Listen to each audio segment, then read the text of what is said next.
Before we dive into carbon markets, let's look at the context. Climate change can happen naturally, but since the 1800s it has been driven mainly by human activities, especially the burning of fossil fuels, such as coal, oil and gas. These activities release greenhouse gases, mainly carbon dioxide. The main sectors responsible for these emissions are energy, industry, transport, buildings, agriculture and land use. These sectors and fossil fuels have brought us wealth and an ever-growing global economy. But this wealth comes with a price. Greenhouse gases trap heat in the atmosphere, raising global temperatures. Scientists are very clear about this. The Intergovernmental Panel on Climate Change, or IPCC, has concluded with high certainty that human activity is the main cause of global warming. Next to carbon dioxide, methane is another powerful greenhouse gas. It is released from dump sites, cattle and wastewater. Over a period of 20 years, methane is about 80 times more powerful as a greenhouse gas than carbon dioxide. And apart from carbon dioxide and methane, there are many more greenhouse gases.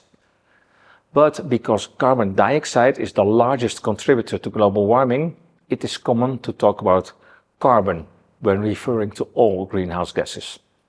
That's also why we talk about carbon markets. The rise in average global temperature leads to just more than heat waves.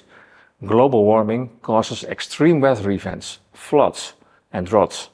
It affects food security, it increases health risks, and it forces people to leave their homes when land becomes uninhabitable. This also affects economies, supply chains and harvests, infrastructures and buildings, causing billions of dollars of damage each year.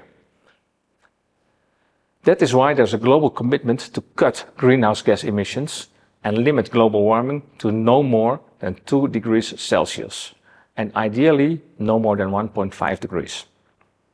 This was agreed in the Paris Agreement of 2015. No less than 194 countries have signed it, plus the European Union.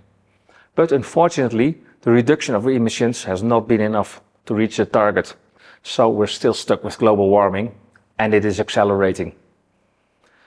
To keep the Earth a comfortable place for humankind, we need to cut emissions and even remove greenhouse gases from the atmosphere. Carbon markets can play a role in this. We will explore this in the next lessons.